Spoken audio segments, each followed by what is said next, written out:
צהריים טובים לכולם, שמח לראות אתכם, חלקכם מכירים אותי, חלקכם פחות. מה שאנחנו נדבר עליו היום זה בעיקר הגישה הזאת שנקראת QRM, להציג אותה טיפה יותר לעומק. קצת עליי, אז אני כבר באמת סדר גודל של 30 שנה מסתובב בתעשייה, בעיקר באזור תעשיות הפלסטיק והמתכת. לא מעט שנים גם עסקתי בייעוץ בין לבין, ובשנים האחרונות אני עצמאי, ובשנה האחרונה, כמו ששחר אמר, הצטרפתי לבינג קונקט, ואנחנו ביחד מקימים את הנושא שנקרא בינג אופקס, הגוף התפעולי של בינג. לפני שאני מתחיל, רציתי לעשות השוואה קצרה, מאוד במבט על, בין גישות התפעול המובילות, הגישות המתקדמות המובילות בתעשייה היום. כאשר אנחנו מדברים על הגישות האלה, אז אנחנו מדברים בדרך כלל על הלין, שהיא הגישה הכי נפוצה היום בתעשייה, Six Sigma, TOC, תורת האילוצים, ו-QRM שאנחנו נציג אותו היום. הוא פחות נפוץ בארץ, אנחנו מקווים מאוד שהוא יתפוס תאוצה מהר, כי הוא מאוד מתאים לחלק גדול מהתעשייה בארץ. כשאנחנו מדברים על הלין, אז הלין מתמקד בצמצום בזבוזים ושיפור זרימות, כאשר ההנחה שעומדת מאחורי העניין הזה זה שהסרת בזבוזים תשפר את הביצועים, ובעצם אנחנו נמקסם את הערך ללקוח במינימום משאבים. המשימה או המקום שבו הלין עובד מצוין, הוא בכל מיני מקומות המקור שלו הוא mass production, וכל מקום שעובד עם תהליכים חזרתיים, עם ווליום יחסית גבוה, עם כמות מוגבלת של מקטים, אז התהליכים האלה של הלין מאוד אפקטיביים, ובהחלט שווה להשתמש בהם. ה-Six Sigma נולד באזורים שהוא עוד יותר מרובה נתונים, פחות אנשים בתוך התהליך ויותר מכונות וציוד בתוך התהליך, הוא משתמש בהרבה מאוד סטטיסטיקה, והמשימה שלו היא להגיע לאיכות מושלמת, מה שנקרא 3.4 ppm או Six Sigma, והמקום הזה עובד כאשר הנתונים באמת מדויקים וטובים. במקום שמעורבים הרבה ידיים עובדות, או תהליכים שהם לא מאוד הדירים, הסטטיסטיקה מתחילה לאבד מהעוצמה שלה, ואני רואה הרבה אירועים כאלה שלא מחזיקים מים בעולם הזה. תורת האילוצים, גם היא מחוברת לעולם המס פרודקשן בעצם, והיא מנהלת את התפעול שלנו דרך צווארי בקבוק. ניהול צוואר הבקבוק בתור החוליה הכי חלשה בשרשרת, שהיא קובעת את תפוקת השרשרת כולה, במקום שבו צוואר הבקבוק הוא ברור, הוא מוגדר, הוא ניתן לניהול, שם הגישה הזאת תביא באמת הרבה מאוד תועלת. ה-QRM יצא מעולם הלין, אבל נפל במקומות שבהם הלין היה קשה לו להתמודד עם שונות מאוד גבוהה, שם ה-QRM נאלץ להמציא דברים חדשים, וזה מה שאנחנו ננסה ללמוד קצת היום, כאשר מה שה-QRM מנסה לקדש זה את זמן המעבר של ההזמנה מתחילת הדרך ועד שהיא נמסרת ללקוח, כאשר כל הפוקוס פה הוא על מהירות, על זריזות ועל קיצור של זמן המעבר. הסביבה שמותאמת ל-QRM היא סביבה של high mix low volume או מותאמת ללקוח, customized מה שנקרא, ובינג בעצם יודעת להשתמש בשתי הגישות האלה המרכזיות של הלין ושל ה-QRM, כדי דרכם לסייע ללקוחות. וכמו שאמרתי, במקום שיש mass production, ייצור הזה עובד מצוין, במקומות שצריך יותר ויותר התאמה ללקוח, ה-QRM נותן תשובות טובות יותר. כחלק מהפעילות שלנו בתוך ה-QRM, אנחנו שותפים, ואני עוד לפני בינג שותף שם כבר 6-7 שנים, במכון שנקרא QRM Institute, זה מכון מחקר ופיתוח אירופאי, הוא שותפות בעצם של לא מעט חברות ייעוץ אירופאיות, שהמשימה שלו זה לקדם את הגישה של ה-QRM בעולם, והוא מפתח גם מתודולוגיות, גם כלים לסימולציה, גם כלי יישום, תוכניות הכשרה, הסמכות כל מיני, וגם מקיים קהילת QRM וכנסים מדי פעם. דרך החיבור לקבוצה הזאת ניתן לראות הרבה מאוד יישומים במגוון תעשיות, לקבל רפרנס, כל מי שפה מחפש איזה משהו שמתאים לתעשייה שלו, כי הוא אומר, אצלי זה לא אותו דבר, ואגב, אצל אף אחד מאיתנו זה לא אותו דבר.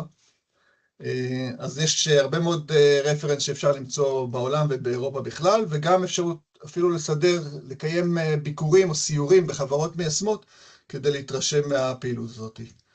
בנוסף, יחד עם ה-QRM Institute, יש לנו קשר גם עם המכון האמריקאי, ששם נולדה בעצם הגישה הזאת לפני קרוב ל-30 שנה, אולי קצת יותר, ועם הפרופסור שפיתח אותה, ראז'ן סורי, שיש לנו גישה אישית אליו וחיבור אישי, גם למקרים שבהם התשובות הן יותר מסובכות. אז מה זה QRM? QRM הוא תפיסה ניהולית כלל ארגונית פרגמטית, לשיפור כושר התחרות של הארגון, דרך קיצור דרמטי של משך הזמן מהזמנה להספקה.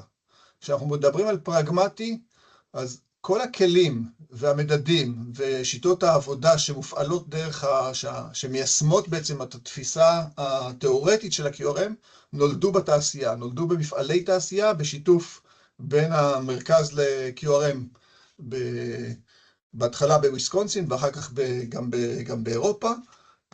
עבודה בתעשייה, בתוך המפעלים, ויחד עם המפעלים נוצרו הגישות האלה. התוצאות הטיפוסיות שאפשר לראות בהפעלה של מערכת שהיא מערכת זריזה בסגנון של QRM, היא קיצור זמן מעבר מהזמנה להספקה מאוד דרמטי, של 80-90%. זה יכול להביא למצב שבו בתעשיות מתחרות, ספק QRM יספק בערך ברבע מהזמן מהתחרות שלו. בסדר? אם זמן הספקה טיפוסי של חברה בענף מסוים הוא 8 שבועות, ספק שעובד QRM אחרי 2-3 יספק את אותו דבר בשבועיים. הדבר הזה מביא לשיפור מאוד משמעותי ב-on-time delivery. בגלל שהזמן הרבה יותר קצר, אז ההספקה ללקוח היא משתפרת בצורה דרמטית. QRM לא אוהב לראות הספקה ללקוח בפחות מ-98%. בסדר, on-time delivery פחות מ-98% הוא לא מספר קביל בכלל. כל הדבר הזה בצורה אמפירית מקטין את העלויות, ואנחנו נדבר על זה קצת בהמשך, מאיפה בעצם נוצר פה הכסף, אבל מביא להקטנת עלויות משמעותית, והגישה והשיטה שבה מיושמים הכלים, מחברים מאוד את העובדים לתהליך, נותנים להם אחריות ומשמעות בתוך הפעילות, וזה מחבר מאוד את העובדים לחברה. חברות שמיישמות QRM מציגות קלות הרבה יותר גבוהה לגייס עובדים, וקלות הרבה יותר גבוהה לשמר עובדים, בגלל סביבת העבודה ובגלל הארגון כולו. למי זה מתאים? כשאני מסתכל על חברה תעשייתית, חברה עסקית, אנחנו מחלקים אותה לשניים בצורה מאוד גסה. אני מסתכל פה על גרף של התפלגות מחירות לפי פריט או לפי מקת, אז אפשר להסתכל על שני סוגים עקרוניים של חברות. אסטרטגיה עסקית של מחיר, שבה אנחנו כחברה מייצרים את המקטים שאנחנו מייצרים, והלקוח קונה את מה שאנחנו מייצרים. הוא לא יכול להשפיע, או כמעט לא יכול להשפיע, אלא אם כן הוא לקוח מאוד גדול, לא יכול להשפיע בעצם על מה שאני מייצר.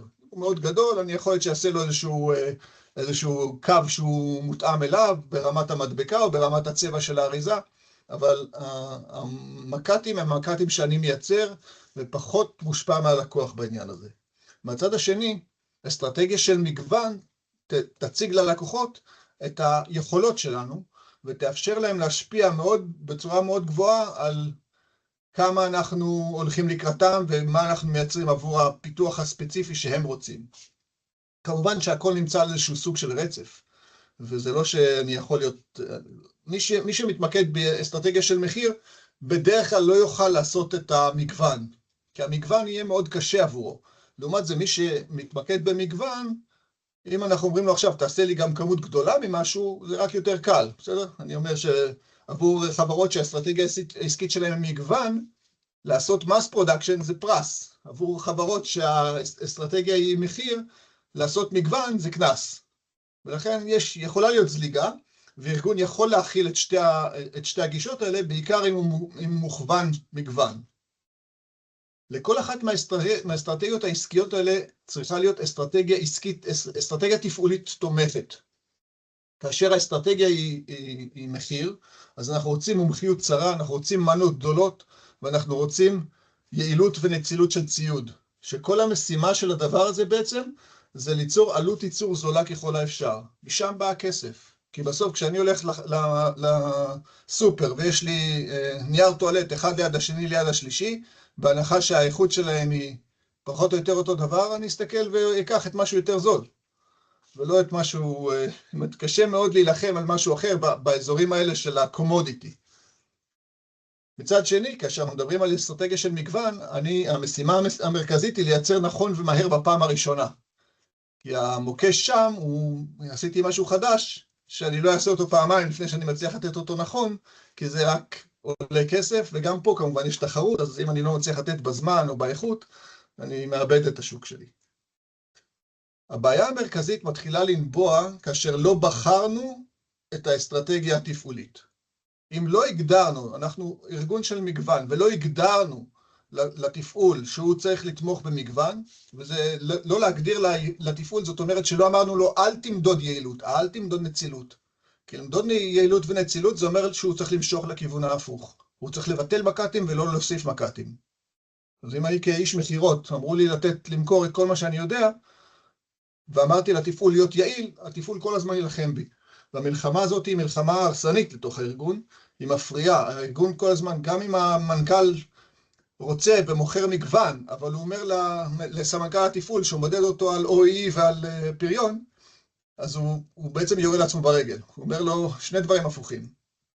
ומה שה-QRM בא לעשות הוא בעצם לתאם את הגישות האלה. לקחת אסטרטגיה תפעולית שתתמודד כמה טוב שאפשר עם המגוון. מה הבעיה ביעילות וניצולת? קודם כל לא בעיה, אנחנו כולנו אוהבים להיות יותר יעילים ולנצל את הדברים, וזה לא רע. הבעיה היא שהן נמדדות באופן מקומי. קשה למדוד ניצולת על פני קו, קשה למדוד יעילות על פני קו, ואנחנו מודדים אותם בתחנות מקומיות. אני יודע להגיד מה ה-OE של מכונה. כשאני מתחיל לדבר על OE של מחלקה, זה כבר איזשהו ממוצע שהוא לא ממש אומר משהו. ומה שעומד מאחורי הסיפור הזה, זה שההנחה היא שרצף של תחנות יעילות הוא יעיל. עכשיו, זה נכון כל זמן שאין שונות. ברגע שהשונות מתחילה להתחבר לתוך העניין הזה, אז היעילות הזאת היא שהיא כל הזמן מזיזה את היעילות מתחנה לתחנה, פוגעת מאוד ביעילות הכללית של הרצף. מה שעוד קורה בקטע של, או מה שמחייב יעילות או ניצולת, זה שהעבודה תחכה לעובד. כדי לייצר יעילות, כדי לייצר עבודה רציפה, אני צריך תמיד שיהיה לי איזשהו backlog. אחרת אני כעובד יחכה לעבודה ואני לא אהיה יעיל. עכשיו מי שיושב בתוך ההמתנה הזאת, בתוך העבודה שמחכה, זו בעצם ההזמנה, זה הלקוח שלנו. וחלק מהעניין, ברגע שאנחנו עובדים יעיל, זה שאנחנו מסתכלים פנימה ולא מסתכלים החוצה. מעניין אותי להיות יעיל בשביל עצמי, הלקוח, אני מקווה שהיעילות שלי תועיל לו. אבל בסוף אנחנו מסתכלים הרבה יותר פנימה והרבה פחות החוצה. וככל שהשונות בתהליך גדלה, הבעיות האלה מתעצמות. אנחנו רוצים להיות מאוד יעילים, ואנחנו מזיקים למערכת הכללית. לעומת זאת, אם אנחנו רוצים זריזות, זה מחייב אותנו לייצר מצב שיש לנו עודף כושר ייצור. עודף כושר ייצור אומר שאנחנו נותנים עדיפות לאנשים ולמכונות על פני מחסנים. אני רוצה שלא כל העובדים יעבדו כל הזמן, שלא כל המכונות יעבדו כל הזמן. כמה? זה כבר תלוי כמה שונות יש לנו. כמה ספר אנחנו צריכים בתוך התהליך, כדי לאפשר לדברים האלה לזרום ולזוז בצורה מספיק טובה. החדשות הטובות הן שחלק ניכר מהעודף מושג דרך שיטת ההפעלה. זה לא אומר שעכשיו אני לוקח, אם אני בא לארגון ואומר לו שהוא צריך לשחרר או לייצר עודף כושר ייצור, אז הוא אומר, מאיפה יש לי כסף עכשיו לקנות מכונות או לשכור עוד אנשים? לא צריך לשכור מכונות ולא צריך לקנות עוד אנשים. בדרך כלל אנחנו נרוויח את זה מתוך שינוי שיטת העבודה שלנו, שינוי שיטת ההפעלה, משם יבוא לא מעט מהעודף, כי בסופו של דבר את רוב מה שאנחנו עושים, אנחנו מצליחים בסוף למכור, אנחנו נמצאים באיזשהו עומס מאוד גדול בתוך הארגון, אבל כמה שדורשים מאיתנו אנחנו גם מצליחים לייצר. אז בדרך כלל יש איזשהו איזון כזה והדברים מספיקים, למרות שלאורך זמן אנחנו כן נקנה מכונות קצת קודם, בגלל שיטת החישוב של עומס על המכונה, או לציוד אנחנו נקנה מכונות קצת קודם, אבל אם נסתכל על זמן ארוך, בדרך כלל הגידול במשאבים יהיה בערך שליש מהגידול במחירות. בארגון QRM. זאת אומרת, אם אני גדל ב-100% במחירות, אני אגדל רק ב-30% במשאבים שאני אצטרך להשקיע בגידול הזה. בסוף אנחנו גדלים הרבה פחות, כי הפריון גדל וכל הדברים האחרים. חוץ מזה, אנחנו נקבל תפוקות שהן כנראה יותר גבוהות, וזה רציתי לעשות איזושהי הדגמה קטנה, כדי להראות לכם, להדגים מה קורה במפעלים בעצם. אנחנו רואים פה שני נתיבים. לא אבקש מכם עכשיו להצביע. אגב, לא אמרתי קודם, אבל אתם יכולים לכתוב שאלות בצ'אט או לרשום. אנחנו עוד מעט נעשה איזושהי הצהרה לשאלות אם תרצו. נוכל לענות על שאלות גם תוך כדי ההרצאה הקצרה הזאת. אנחנו מסתכלים פה על שני נתיבים, נתיב ימין ונתיב שמאל. די ברור באיזה נתיב הניצולת יותר גבוהה. בסדר? אם אני מסתכל רגע על ניצולת, אז אני אומר, בוא ניקח איזה קטע של כביש, קטע אחיד, ונגיד כמה מכוניות יש בכל קטע כזה. בסדר? אז בצד הימני יש לי 11 מכוניות, בצד השמאלי 2 מכוניות. ברור שהניצולת של צד ימין גבוהה יותר. עכשיו אני אשאל את עצמי, מה התפוקה של כל אחד מהצדדים האלה? כדי למדוד תפוקה, אני אמדוד כמה מכוניות נכנסות לתמונה מצד ימין, וכמה יוצאות מהתמונה מצד שמאל. בסדר? נעשה את זה במשך פרק זמן קצר, אתם יכולים לעשות לספור.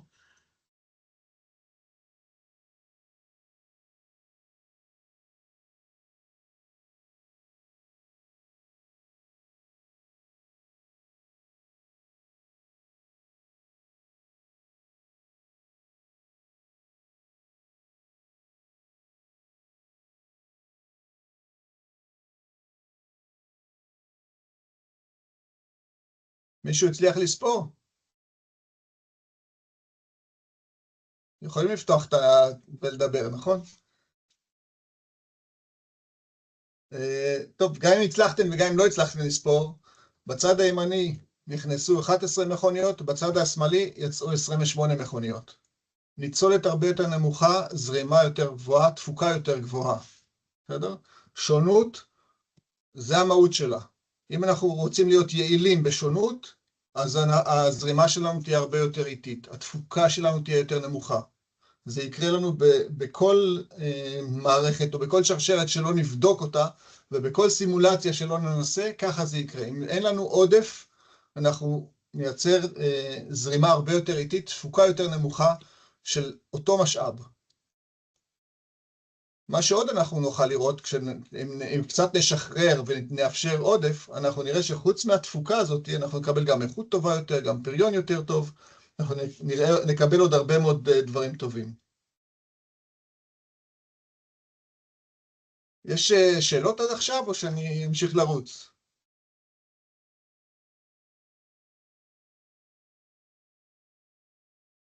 אז אני אמשיך.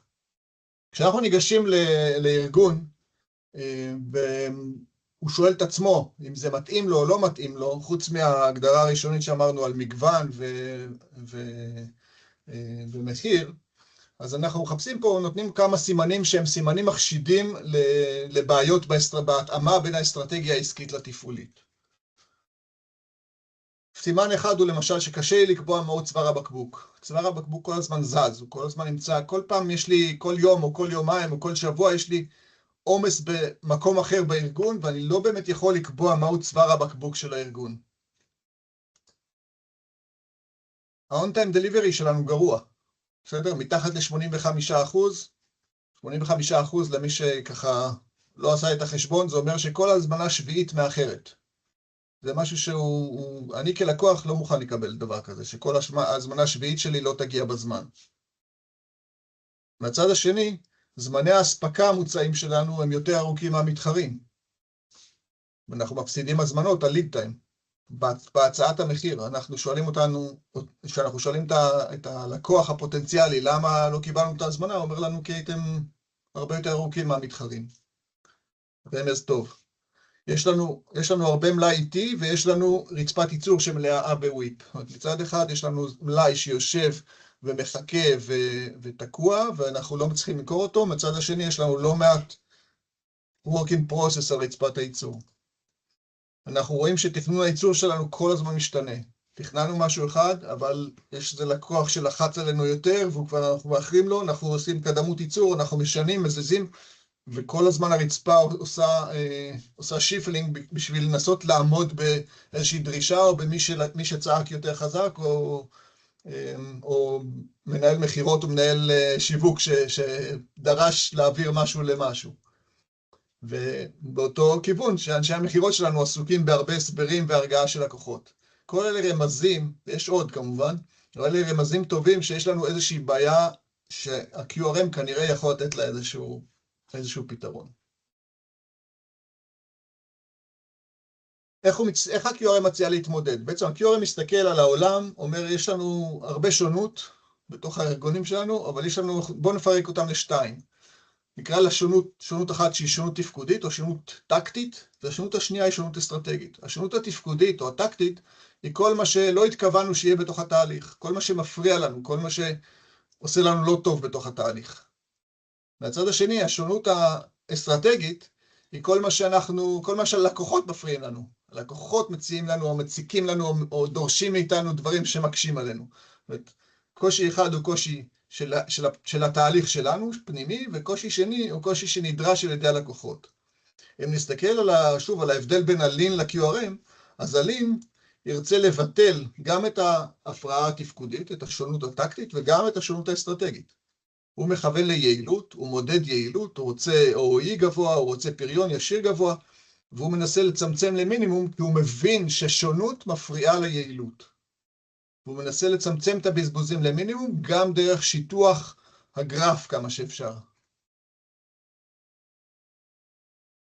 מהצד השני... פה שאלה... כן, אני רואה. אני רואה. בסדר.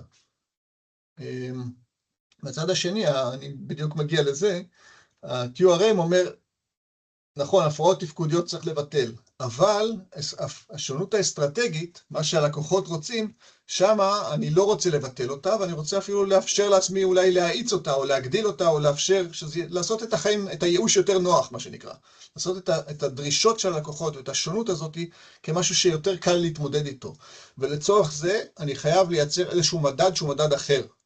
אם הלין מודד במדדים שהם מדדים ישירים, של יחידות לשעה, או יחידות או טובים לזמן שעומד לרשותי, ב-OE לפחות. ה-QRM אומר, זה משהו שלא יכול להחזיק לי מים. אני צריך להסתכל פה במדד שהוא מדד בכלל של מדד זמן, כי השונות לא מאפשרת לי להשוות תפוחים לאגסים לעגבניות. וכאשר אנחנו נשאל איך אנחנו מתמודדים עם כל אחד מהדברים, אז ה-QRM יגיד, שונות תפקודית, בואו נשתמש בכלים של הלין, הם מצוינים. לעומת זה נבנה לעצמנו מערך שמתנהל אסטרטגית אחר, מערך תפעולי שמתנהג אחר, כדי לענות כמה שיותר טוב וכמה שיותר בקלות על השונות. וכשאנחנו מסתכלים מאיפה בא הכסף בכל אחת מהגישות האלה, אז בלין אנחנו מקבלים את הכסף דרך הקטנת העלות העבודה ליחידה. ב-QRM אנחנו נקבל את הכסף מתוך הקטנת התקורות. בסדר? אני פחות אסתכל על כמה עולה העלות ליחידה, במקרה הקיצוני אני אפילו לא יכול לשנות את זה, כי זה משהו שאני עשיתי אותו פעם אחת, ועכשיו לא יכול לשפר תהליך על משהו שעשיתי אותו פעם אחת. אני ארצה לעשות אותו כמה שיותר זול ונוח ויעיל והכל טוב, אבל אני עושה אותו פעם אחת ולא אעשה אותו יותר, אז אי אפשר לעשות עליו תהליך למידה. בסדר? ולכן הרבה יותר חשוב לראות איך אני פותר את הבעיה בין לבין. אם נסתכל רגע על ההבדל הזה בין עלות לזמן, אז כשאנחנו מסתכלים על זרימת עבודה טיפוסית בחברה יצרנית לפחות, אגב זה מתאים גם לעולם השירות, גם עולם השירות מאופיין בשונות מאוד גבוהה.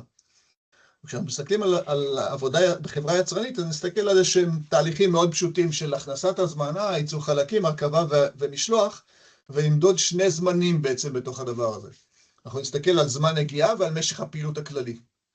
וכשאני אסתכל על ההבדלים ביניהם, אני יכול לראות שאני בהזמנה שתהיה לי על הרצפה לא מעט ימים, אני נוגע מעט שעות. בסדר? בדרך כלל זה יהיה באחוזים בודדים, לפעמים אפילו בשברי אחוז. זאת אומרת, הזמנה נמצאת על הרצפה חודש ונגעתי בה 3 ימים. החשבונאות המסורתית והתפיסה התפעולית הרגילה שלנו, התמחיר הרגיל שלנו, יסתכל על כמה זמן נגעתי בחלק. בסדר? חומר גלם זה צד אחד, אחר כך כמה זמן נגעתי בחלק, וחוץ מזה תקורות, זה מה שיצא לי בסוף השנה, כמה עודף הוצאות שהיו לי על פני העלות הישירה והחומר גלם. זה המיקוד של בסיס העלות, וכשנעשה תרגילי שיפור בתוך הדבר הזה, רוב השיפור יתמקד באיך אני עושה את מה שאני עושה, איך אני מצמצם את זמן הנגיעה, כי שם הולך הכסף שלי. אני לא יודע לתמחר את הזמן הלבן, את זמן השהייה, כי התחנות עצמן עובדות יעיל. והצד השני, ה-QRM, יסתכל על כלל המערכת, הוא יסתכל על כל הזמן, ויגיד, בגלל שהזמן נגיעה הוא כל כך קטן בתוך הזמן הכללי, אז בואו ננסה לקצר את כל הזמן הזה, כשבשיטת ההפעלה אנחנו נרוויח, בגלל שנייצר, כדי לקצר את זה, אנחנו לא יכולים רק להסתכל על השמיים ולקוות שזה יתקצר, אבל שיטת הקיצור היא גם תיגע בסופו של דבר היא גם תייצר לנו, באופן אמפירי, גם תייצר לנו פריון יותר גבוה וגם איכות יותר גבוהה, אנחנו נשפר את כל התהליכים האחרים, זה דבר שקורה באופן ממש טבעי עם החיבור לזמן. בעצם מה שעומד מאחורי הדברים האלה, שכשאנחנו מדברים על יעילות, יעילות מעריכה את המשך, והמשך מגדיל את התקורה. אני אתן רגע דוגמה כדי להבהיר את העניין הזה. אם אני עכשיו הגדלתי את מנת הייצור, בסדר? דבר שמובן לכולנו, כל מי שמייצר אומר מנה יותר גדולה, יותר יעיל, כי אני זורק פחות זמן סטאפ על כל יחידה, ואני זורק פחות פחת ראש סדרה על כל יחידה, וברור לי שמנה יותר גדולה תהיה יותר יעילה. אבל מה שעשיתי עם היעילות הזאת, זה לקחתי את כל העודף שעשיתי, אני לא צריך אותו כרגע, ארזתי אותו אריזת ביניים, הסעתי אותו למחסן, שמרתי אותו במחסן, ניהלתי אותו במחסן, ספרתי אותו במחסן, לפעמים גם גרטתי חלק ממנו, אם שיניתי אחר תכן, או הוא התיישן, או הזדקן, או אני לא יודע מה, או פג תוקף, ואחר כך הבאתי אותו מהמחסן. כל הדברים האלה בעצם, כל ההוצאות האלה הם בגלל שהייתי יעיל, בזכות היעילות, מה שנקרא. עכשיו, ככל שהמשך יהיה יותר ארוך, העלות תגדל. בסדר, אם החזקתי משהו במחסן שבועיים, או 4 חודשים, אתם יכולים להבין לבד כמה זה עלה. וה-QRM אומר, בואו נקצר את הכל, בואו נקטין את הכל, ובעיקר נקטין את המלאים שלנו. זאת אומרת, נייצר מערך שלא צריך את המלאי, כי המלאי מאית, והמלאי לא מאפשר גמישות. יש ל-QRM 4 עמודי תווך. העמוד הראשון הוא כוחו של הזמן. כולנו יודעים שזמן שווה כסף. כשאנחנו מתחילים להתעסק עם QRM ועם הגישות של ה-QRM, אנחנו מבינים שזמן שווה הרבה יותר כסף ממה שאנחנו חושבים.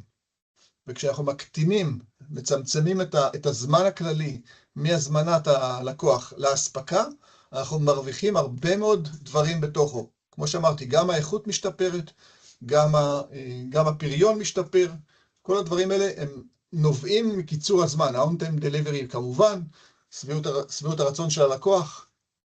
הקושי הכי גדול בתוך ההטמעה של QRM, הוא באמת להעביר את האנשים במחשבה של יעילות, של בסיס העלות, שאנחנו כולנו רגילים וחיים אותה עשרות שנים, להחלטות בבסיס זמן. כשאני מתחיל לחשוב זריז, אני צריך לחשוב על חשבון היעילות, אני צריך להגיד, אני יותר זריז מאשר יעיל. הזריזות תקבל עדיפות, היעילות תבוא בעקבותיה, בסדר? לכן אנחנו תמיד עושים איזשהו תרגיל, איזשהו פרויקט פיילוט, כי אנשים, זה לא אינטואיטיבי הדבר הזה, אבל זה לגמרי עובד ככה, זה עובד וקורה. הבסיס השני הוא מבנה ארגוני. המבנה הארגוני של ה-QRM אומר, בואו, כדי לגעת בזמנים הלבנים האלה, אני צריך להקטין את העברות מקל. כל העברת מקל, בעיקר אם אני רוצה להיות יעיל, היא כזאת שאתה תעביר לי מקל, אבל המקל הזה יחכה עד שאני אתפנה אליו. בסדר? אתה שולח לי מייל, והמייל הזה יישב בתיבת דואר שלי, ואני אגיע אליו מתישהו. בסדר? אם היית יושב לידי, כתף אל כתף, שואל אותי שאלה, הייתי עונה לך מיד. והדבר הזה של יצירת תאים שמצמצמים את נקודות המסירה ומייצרים איזשהם צוותים שהצוות הזה אחראי למקבץ של פעילויות והוא גם מייצר הכשרה צולבת בין האנשים, מאפשר בעיקר בעולם של שונות גמישות תפעולית הרבה יותר גדולה ומאפשר לאנשים לזוז מימין לשמאל, ובעצם לחזק את הצוואר בקבוק המדומה שנולד כרגע, בגלל שכרגע זה המוצר או זה השלב של ההזמנה בתוך התהליך. הצוות הזה, המבנה הארגוני הזה, הוא גם אחד המפתחות הכי גדולים לשביעות רצון של העובדים. הם מקבלים אחריות יותר גבוהה, מקבלים סמכות יותר גבוהה, מקבלים פעילות הרבה יותר מגוונת, שמייצרת שביעות רצון יותר גבוהה מתוך הפעילות. עמוד התווך השלישי זה המתמטיקה של המערכות הדינמיות, System Dynamics. זה קטע מתמטי שנולד באוניברסיטה מן הסתם, הוא חלק מתורת התורים, שהוא חלק מתורת הכאוס, ובגלל שאמרתי שכל הסיפור הוא פרגמטי, אז כשזה ירד למפעלים, הכל הפך לחוקי אצבע, או לנוסחאות הפעלה מאוד פשוטות, שמסתכלות שונה על איך אני מחשב גודל מנה, איך אני קובע מהם חוקי העבודה או חוקי ההפעלה של התחנות השונות, ומה אנחנו בוחרים לעשות, איזה הזמנה אני בוחר לעשות לפני הזמנה אחרת, ואיך אני תוקף את הדברים. והעמוד האחרון, עמוד התווך האחרון, הוא הנושא של התפיסה הכלל ארגונית, התפיסה ההוליסטית של הפעלת QRM. בגלל שאנחנו מודדים את הכל בזמן, המדד המרכזי הוא מדד MCT, שהוא מדד זמן, מאוד קל לחבר את שירות הלקוחות, את המחירות, את התכנון, את ההנדסה, את הפיתוח, את כל החלקים ואת רצפת הייצור, לחבר אותם על קו אחד. מה שמאוד קשה בלין למשל, שהוא מאוד נוח לו למדוד את מה שמודדים ברצפת הייצור, כי שם זה ביחידות, זה בדברים שמאוד נוח וקל לתמחר ולמדוד אותם. כשאני בא למשרדים, זה הכל הרבה יותר אוורירי ופלואידי, ואז מסתפקים ב-5S, מה שנקרא. פה, בגלל שאני מדבר על זמן, כל התהליך נמדד באותה מטבע, ומאוד קל להבין איפה הולך לנו לאיבוד השירות בין הלקוח לבין ההספקה. מה אנחנו מציעים לעשות בהמשך? קודם כל, סיוון תאשר שכל מי שנרשם פה לוובינר יקבל הקלטה שלו, ויוכל לעבור עליו שוב. כל מי שימצא מוצא עניין במה שאנחנו מדברים עליו, ורוצה לחפור אותו טיפה יותר, אנחנו נשמח לקבל ממנו מייל, עוד מעט אני אציג את המיילים שלנו, ואנחנו נשלח לו בחזרה איזושהי חוברת שמקצרת או מתקצרת בעברית את הספר, אחד הספרים המרכזיים שעוסקים בגישה הזאת של ה-QRM, נקרא It's About Time של ראז'ן סורי, אגב אפשר גם לקנות את הספר כמובן, הוא יופיע באנגלית. אנחנו נשמח לבוא ולהציג, לעבור איתכם בארגון על ההתאמה של הגישה לארגון שלכם, וגם להוסיף או לתת על זה הרצאת מבוא לצוות המוביל, להנהלה, לדירקטוריון, למי שתרצו, כדי קצת להרבב את הדברים ולתת לכם לחשוב על זה טיפה יותר לעומק. אם יש שאלות, אז אפשר לפנות או אליי או אל שחר, אלה הפרטי קשר שלנו. סיוון גם בטח תוכל לצרף אותם למייל שהיא תשלח לכם. הכל יישלח, אני גם ממליצה לכם לשים אותם בצ'אט, להדביק אותם.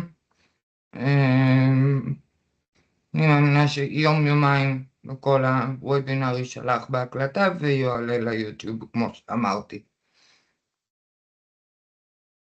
טוב, אם אין שאלות אז אנחנו ניפרד.